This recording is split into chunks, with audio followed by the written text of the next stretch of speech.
Nous avons vu qu'il y a un échange des gaz respiratoires entre le sang et les poumons et entre le sang et les organes.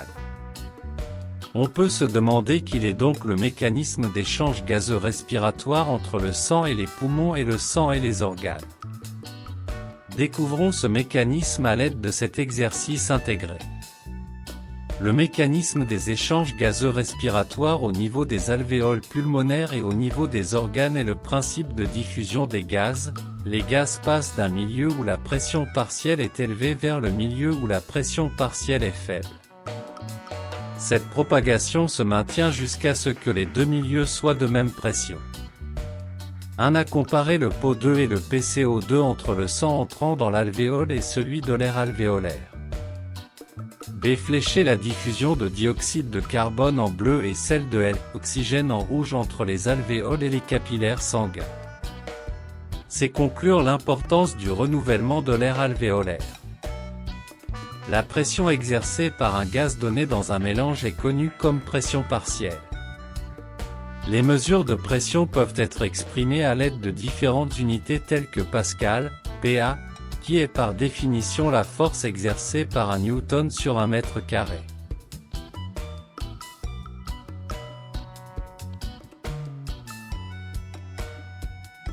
À comparer le PO2 et le PCO2 entre le sang entrant dans le tissu et les cellules. B. Flécher la diffusion de dioxyde de carbone en bleu et celle de l'oxygène en rouge entre les cellules et le sang entrant dans le tissu.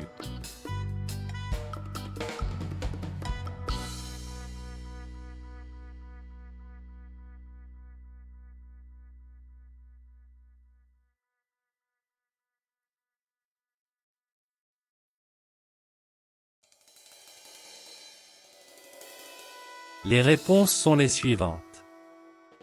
1. La pression des O2, PO2, dans le sang entrant dans l'alvéole est inférieure à celle dans l'air alvéolaire, par conséquent O2 passe de l'alvéole au sang.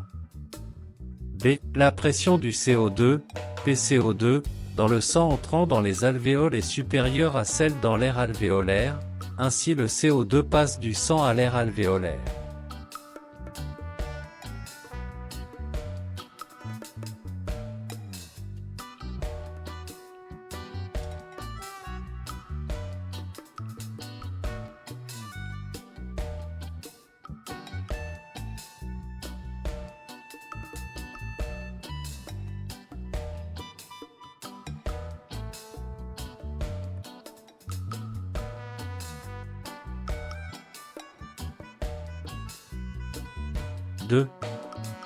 À la pression des O2, PO2, dans le sang qui pénètre dans les tissus est plus élevée que celle des cellules, de sorte que le O2 passe du sang aux cellules. B. La pression du CO2, PCO2, dans le sang entrant dans le tissu est plus faible que celle des cellules, par conséquent le CO2 passe des cellules au sang.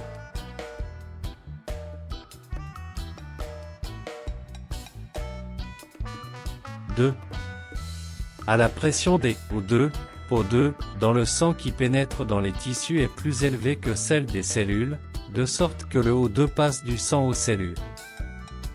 B. La pression du CO2, PCO2, dans le sang entrant dans le tissu est plus faible que celle des cellules, par conséquent le CO2 passe des cellules au sang.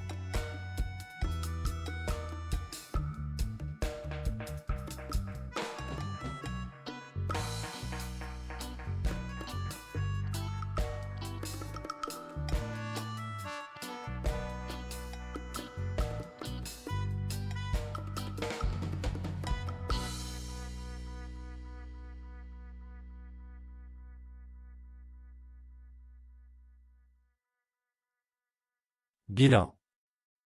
Les échanges gazeux respiratoires sont soumis à la loi de la diffusion des gaz, ainsi le dioxygène passe des alvéoles pulmonaires au sang, et le dioxyde de carbone du sang aux alvéoles, et l'inverse se produit au niveau des autres organes.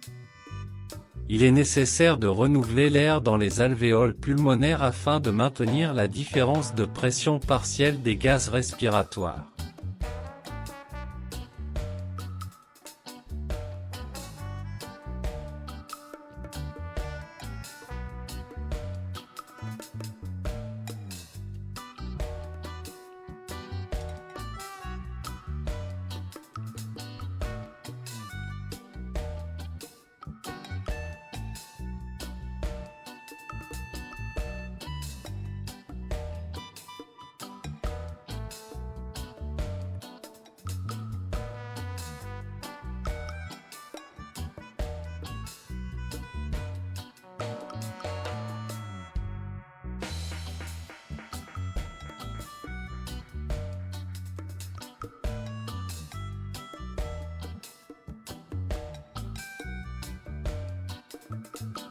nous savons que les cellules nécessitent des dioxygènes et des nutriments. Quel est donc le devenir de ces nutriments et du dioxygène consommés par les cellules? Comparons les échanges entre le sang et le muscle au repos et en activité. Quand on compare les échanges entre le sang et un muscle au repos et en activité, on constate que le muscle actif consomme plus de dioxygène et de glucose que le muscle au repos. Le muscle actif libère plus de dioxyde de carbone que le muscle au repos.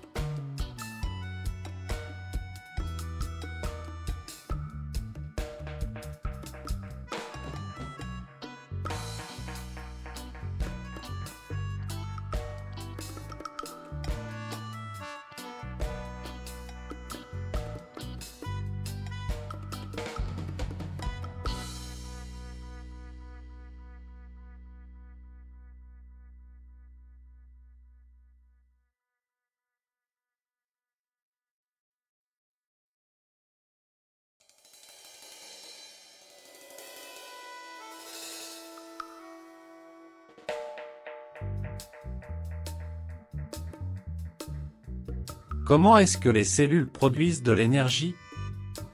Le document montre qu'au niveau du muscle, il y a dégradation du glucose en présence de dioxygène fourni par le sang et il y a formation d'eau, d'énergie et de dioxyde de carbone et d'autres déchets, c'est ce qu'on appelle la respiration cellulaire. Une partie de cette énergie va se perdre sous forme de chaleur et l'autre partie est utilisée par la cellule pour ses activités. Et voici la réaction chimique globale de la respiration cellulaire. Le glucose plus dioxygène produit du dioxyde de carbone, l'eau, énergie et autres déchets.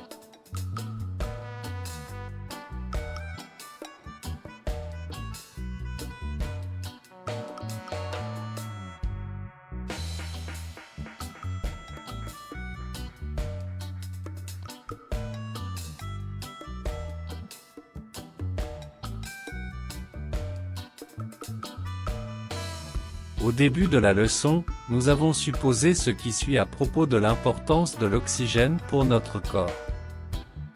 L'organisme consomme de l'oxygène pour produire de l'énergie. Que les poumons en avaient besoin pour expulser le dioxyde de carbone. Laquelle des hypothèses est vraie à votre avis? Sûrement c'est la première. Donc les cellules ont besoin des O2 pour produire de l'énergie.